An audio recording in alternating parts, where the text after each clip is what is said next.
we need to talk about bridges. More importantly, I want to talk about where the bridges have gone, because I don't know about you, but I used to love those old records where all of a sudden you would explode into a different section, like this for example, taking you somewhere else, giving you that feeling, that movement that something was about to happen, we were about to, explode and peak. Hold for a second and back in to that familiar chorus again. And that was just one example, but there's so many different ways that we can look at bridges. Tyler, the creator, says that a song isn't complete without a bridge. Here's another one. And we're going to deconstruct this, don't worry. Beautiful changes that an artist could just completely flow over. And even if you're not interested in bridges, I guarantee you're going to learn something and expand your toolkit, your production toolkit. And at the end of the day, that's all that we want, right? To enjoy it, make some great music and learn.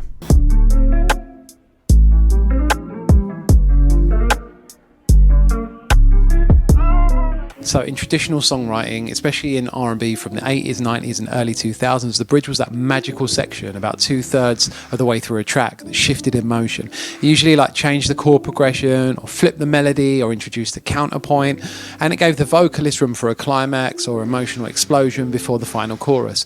Think of such examples like Brandy, Almost Doesn't Count, You Got It Bad by Usher, Boys to Men, End of the Road. These bridges lifted the song.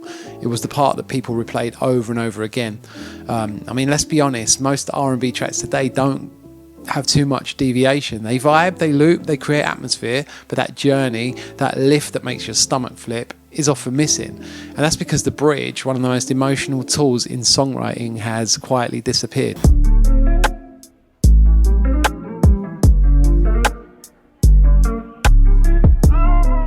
Now I find this really interesting, and I think it's happened for a few reasons, and none of them are about talent. I think the first is that the streaming economy has killed patience. You don't get paid for the bridge, you get paid for the replay. The algorithms, they reward songs that keep people hooked from the first second to the last hook.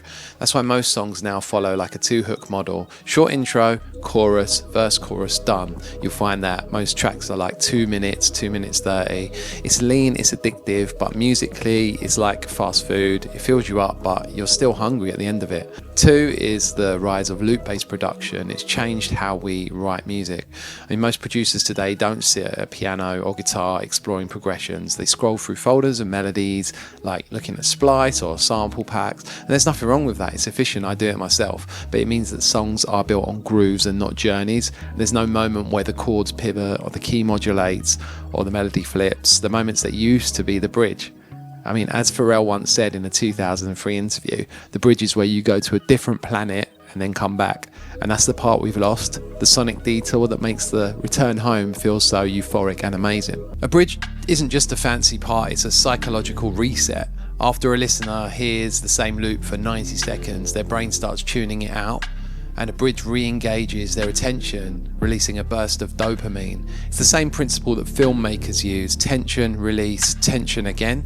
Without it, songs can feel flat even if the sounds are beautiful. I always talk about tension and release in my samples, in my loops, and you should definitely apply that to yours too. It's a great tip. Here's another hidden reason. Most songs today are built by teams of loop makers. So one person makes the melody, another adds drums, another mixes, and the artist glues it together. That's why you see 25 producers' names on the credits for a track. And that workflow naturally limits how far a track can evolve harmonically, because nobody's really at the piano guiding the emotional arc. In the olden days, a writer might go, okay, let's move to the 4 minor here, then back to the 1. Today that's rare. The bridge gets replaced by a switch up, maybe a drum drop or a halftime moment or a complete beat change. You see that a lot now, and I love that, but it's not exactly the same.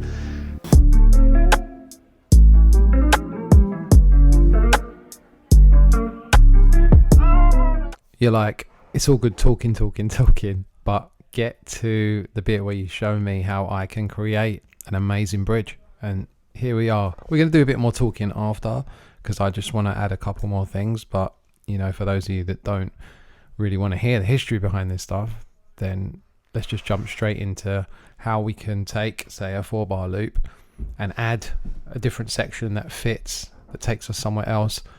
And also you might learn something about like just where you can go differently with your own chord progressions and taking your loops maybe to a different place that you hadn't thought of before. I'm always trying to help you guys. Go follow me on my Instagram, bsticks production, and I do one-to-ones, so you can book one of them with me. Just DM me for that. Go Copper Free Mini Kit, the link is in the description as well. And sorry for the noise outside, my roof is being replaced, so there I is banging and clattering. I'll try and cut as much of it out as possible, but if you can hear it, I programmed 2 bridges. One of them is 8 bars long with a little sort of hold at the end as well, and one of them is like 16 bars long. And I just programmed a quick groove for like 8 bars. You heard it at the beginning of the video, but I'm just going to refresh you with.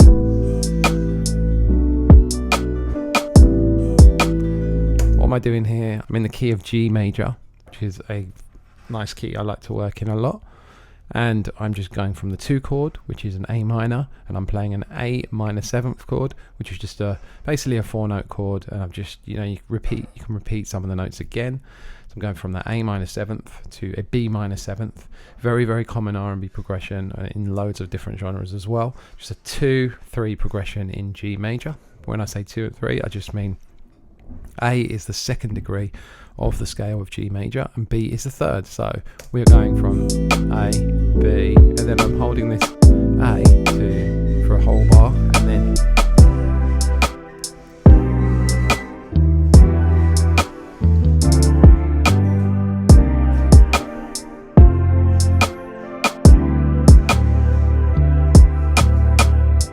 hold 3, and we're back.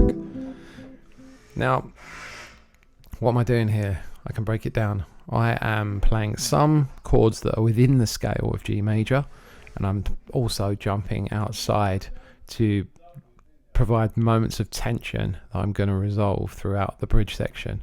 And why I'm doing that is because bridges tend to offer us a way to like just let go a little bit more musically, whereas the other sections could maybe be a bit more restrained.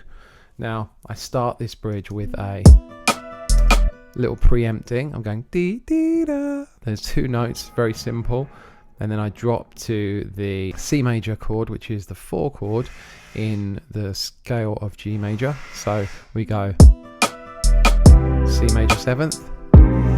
What's that chord there? That is actually a B altered chord, and what it is serving as a 5 chord to this chord here, which is a 1 chord, and I'm going to be going to this E minor 9 chord, so it's just a 5-1 with this chord here, bar 11 being our target chord. So basically creating a 5 chord here, which you can make a simple, it could be a B major triad, or it could be a B dominant chord, or it could be a B altered chord, and this is, by altered, just means altered dominant chord. So I'm just taking these notes, you can copy them if you want. Some nice voicing, and you can hear that tension, release. So moments of tension and release, as I said. Going to that, I know you're seeing a D here at lowest note in the chord here, but actually if we look at the bass, it's going to be an E. So, and the notes in this chord are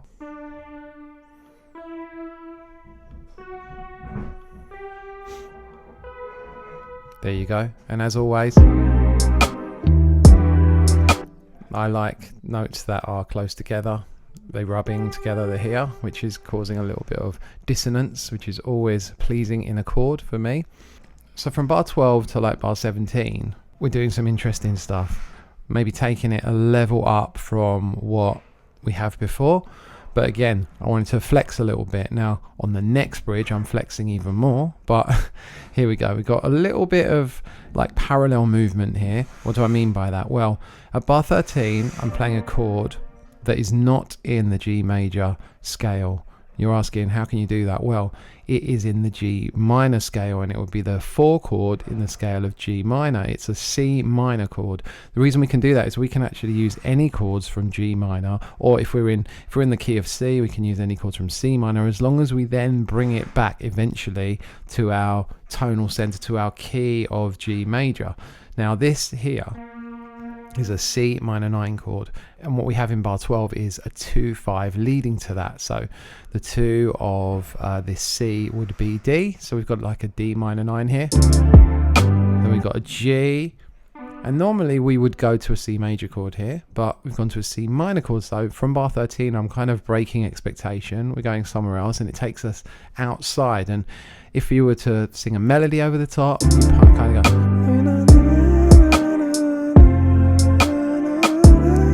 and then you bring it back there at bar 15, because bar 15 is the actual 5 chord in the scale of G major. That is a D. I'm playing a D11, but you can play any kind of D chord there to bring you back round to, you know, where you're coming back to your chorus, that A minor again, you know, but I'm using that like, so I'm going from that C minor 9 at bar 13, then I'm playing a, so I'm seeing this now, I'm kind of copying the movement again, I'm doing that as like a 2, 5, and normally you'd be going back to a 1, which would be a B flat major, but instead of doing that I'm going to there, I'm going to that D11 chord, which is basically just like, as I said, you could use a normal D chord, or you could use like a C chord with a D in the bass, which is a very common way. So the way you can think about that is, whatever your 5 chord is in your major scale, just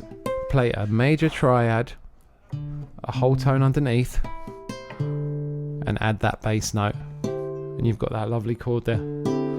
I use it all the time, and so does Tyler and Pharrell as well. It's a super common chord in bridges, or just in loops in general, that is kind of different, and they used it a lot in the 1970s in like loads of soul. So if you're doing like soul samples, that is a chord you want to know.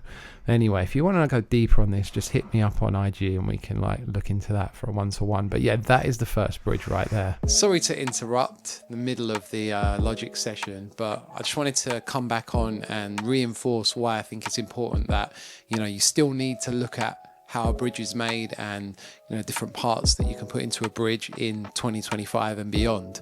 And like, even if no one's asking you for bridges right now, knowing how to build them gives you emotional control over your music, and, you know, that's never a bad thing, right? Like, you can have the tools to create dynamic contrast when everyone else sounds the same. You can surprise your listener when their brains are just expecting another 8-bar loop, and you can turn a loop into a song, and maybe, you know, it work with more artists and expand what you're doing from just simple kind of loop maker. Don't just take my word for it. As I said, look, in 2021, Tyler said, bridges are like emotions. You've got to let the song breathe, man. That's the part that gives you goosebumps. And obviously the Neptunes, Pharrell and Chad, like, they used to build bridges that just lifted the entire track. Like, think about Front In, think about Rock Your Body. They understood the power of how to move someone by changing up like the whole idea of the song. Here's some ideas of how you can bring bridges back without necessarily going hard on this music theory thing. Try one of these things here, like maybe drop out all the drums and let the vocals like carry the emotion. Change the bass note or the inversion to like suggest a new harmonic world. Use a filter or reverb automation to create lift without necessarily adding new chords, or sample your own hook and then just try and reharmonize it. Even a subtle shift can make the listener feel something completely different, and that's your bridge moment. What we're doing here, bridge 2, it's twice as long. We've got 16 bars instead of the 8 that we had before. Well, we had kind of 8, but I also tagged on this little extra bar just to drag out the suspense, and you can do that. There's no rules here. The way to think about this second bridge is that I took the concepts from the first bridge, maybe went a little more neo soul with it, and I'll explain how I kind of achieved that sound and how you can achieve that sound as well. Again, using that parallel theory stuff to kind of borrow chords. Let's have a quick listen. So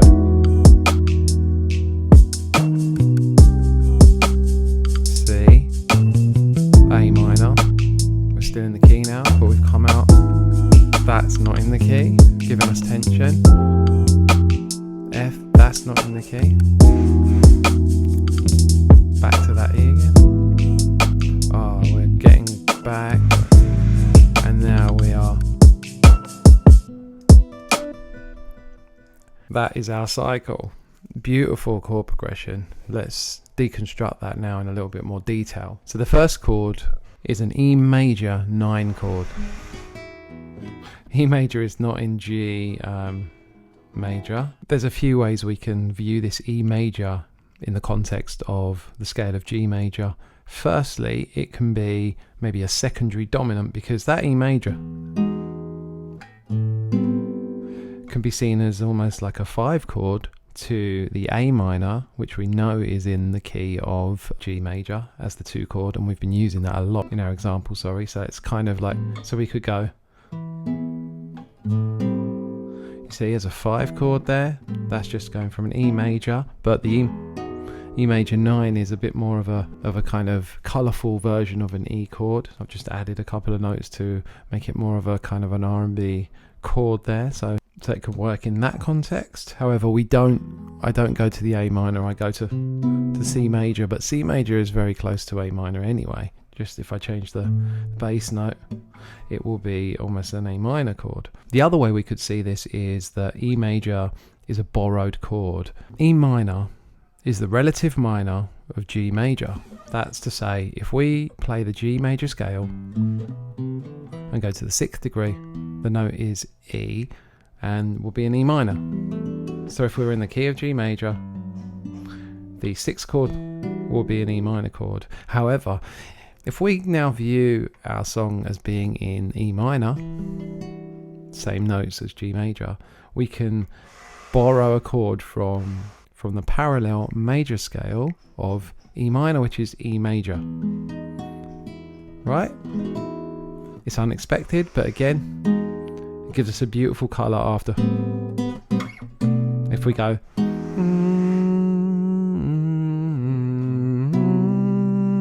by going to that C major chord second, we are now back in our home key of G major, because that's the 4 chord of G major. Then we're going to that 2 chord in G major, that A minor, and then, wow, that is tension. We're going to the E again. However, instead of playing an E in the bass, I'm playing a flat or a G sharp in the bass, which is a first inversion. That just means that I'm playing the 2nd note in the chord of E major as our bass note, but it is still an E major, but it's just like an E over G sharp, or you could see it as a E first inversion. Use that a lot in like gospel and church music, but it's also in a lot of pop as well, and R&B. And then we are going back to that.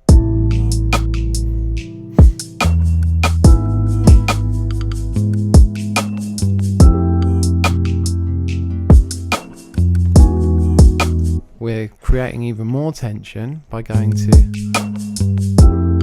that F, which is half a step away from the E, really pulling away from the key of G major here, and that's probably as far out as we're going to go. And we drop back down again, and I'm just using the rule that you can play a chord, exactly the same chord, a semitone away from the chord that you're kind of heading to. And the funny thing about this chord progression here is that it's in a song called American Boy, which goes, if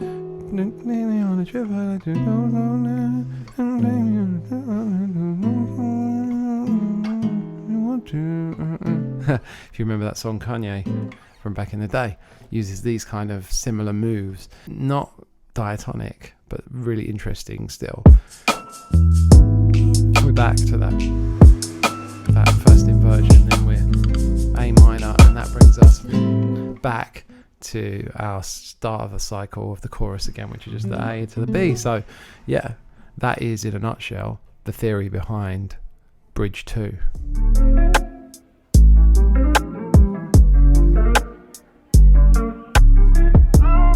Now, I think bridges might be a lost art, but the real takeaway here is just to again expand your mind and help you to think outside the box, and maybe give you some ideas of things you can use, borrow chords from other scales, try things, sing melodies, open up your sonic palette and just have fun with it, because at the end of the day, you know, if bridges don't come back, at least we'll have the memories.